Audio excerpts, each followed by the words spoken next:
Magandang hapon, Pilipinas. Narito na ang mga dapat ninyong malaman sa lagay ng panahon. Ang ikapitong landfall ng Bagyong Nina ay naiulat sa bahagi nitong Calatagan, Batangas kaninang 11:40 ng umaga. At sa pagtama nito sa landmass ay bahagyang humina na taglay ang hanging aabot ng 130 kilometers per hour at pagbugsong papalo naman ng 215 kilometers per hour. Patuloy naman ang pagkilos ito papalayo sa ating landmass sa direksyong west-northwest sa bilis na 20 kilometers per hour. Samantala, makakaranas pa rin ng katamtaman hanggang sa malalakas na mga pag-ulan sa sakop nitong 400 km diameter na lawak nitong Typhoon Nina. At bagamat ang Bagyong Nina ay kumikilos papalayo sa ating landmass, nakataas pa rin ang abiso ng pag-asa para sa Tropical Cyclone Warning Signal number 3 dito sa Batangas, northern portions of Oriental and Occidental Mindoro at kasama na rin dito ang Lubang Islands. Signal number 2 naman para sa Metro Manila dito sa Rizal, Southern Quezon, pati na rin sa Marinduque. Sa ilalim din ng signal number 2 ang Cavite, Laguna, nalalabing bahagi ng Mindoro provinces. Signal number 1 naman para sa titirang bahagi ng Quezon, Polillo Islands, pati na rin sa Bulacan. Pampanga, Southern Zambales, pati sa Romblon, kasama ang Camarines Norte, Bataan at sa Calamian Group of Islands. At kung babalikan natin ang landfall activity ng Bagyong Nina, ito ay unang tumama dito sa Bato, Catanduanes pasado 6:30 p.m. kahapon. Sinundan naman ito ng pangalawang landfall 9:30 p.m. sa Sagnay sa Camarines Sur. At kaninang madaling araw alas 2 sa San Andres, Quezon, ito ay namataang tumama. Sinundan ito ng Torrijos, Marinduque 4:30 a.m. At 9:15 a.m. tumama din ito sa Verde Island dito sa Batangas City. At ikalawa dito sa landfall, ikalawa sa huling landfall dito sa Tingloy, Batangas 10:10 a.m. At ang inaasahang ikahuling landfall activity nitong Bagyong Nina ay naiulat 11:40 a.m.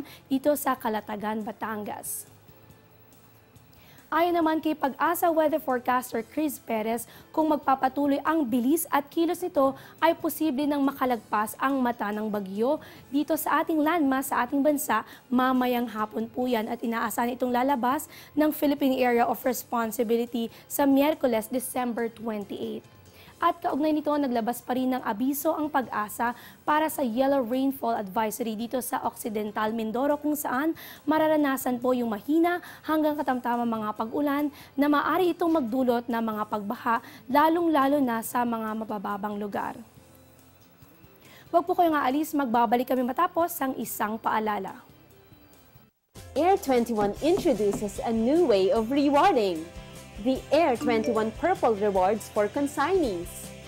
Recipients will earn points upon receiving a package.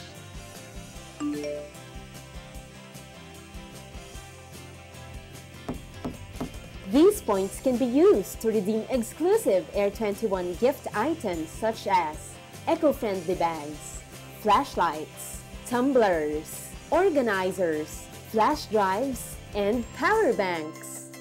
The Air 21 Purple Rewards. Thrilled with surprises!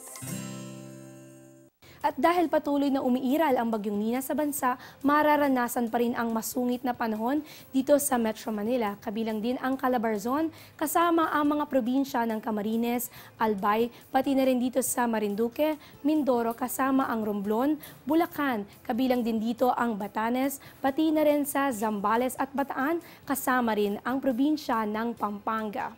Asahan din sa mga nasabing lugar ang maalon hanggang sa maalong lagay ng karagatan. Samantala, asahan pa rin ang mga pag-ulan na may pagbugso ng hangin dito sa gitnang Luzon, kasama ang probinsya dito sa Bicol Region, pati na rin ang mga probinsya kaugnay dito ang Pangasinan. Kasabay nitong Bagyong Nina ay ang pag-iral naman ng hanging amihan na nakakaapekto dito sa Hilagang Luzon. Patuloy na mangiiral o mararanasan ang maulap na kalangitan na may mahina hanggang katamtamang mga pag-ulan at paghidlat pagkulog para sa nalalabing bahagi ng bansa. Sa lagay naman ng ating karagatan, nakataas pa rin ang gale warning sa mga baybayin dito sa Hilagang Luzon kung saan kabilang dito Kabilang dito sa Hilagang Luzon ang Batanes, Calayan, Babuyan, Cagayan, Ilocos Norte, pati na rin sa Isabela, kasama rin dito ang Ilocos Sur at Baybayin sa La Union. Sa mga lugar naman na nasa ilalim ng Tropical Cyclone Warning Signals, otomatiko pong kanselado ang biyaheng pandagat dahil maalon hanggang sa napakaalong lagay ng karagatan. Inaabisuhan po na patuloy tumutok dito sa Panahon TV para sa mga updates na ilalabas ng Pag-asa. Para sa Panahon TV, ako po si Eunice Suntayas. Mag-ingat kayo at magandang hapon.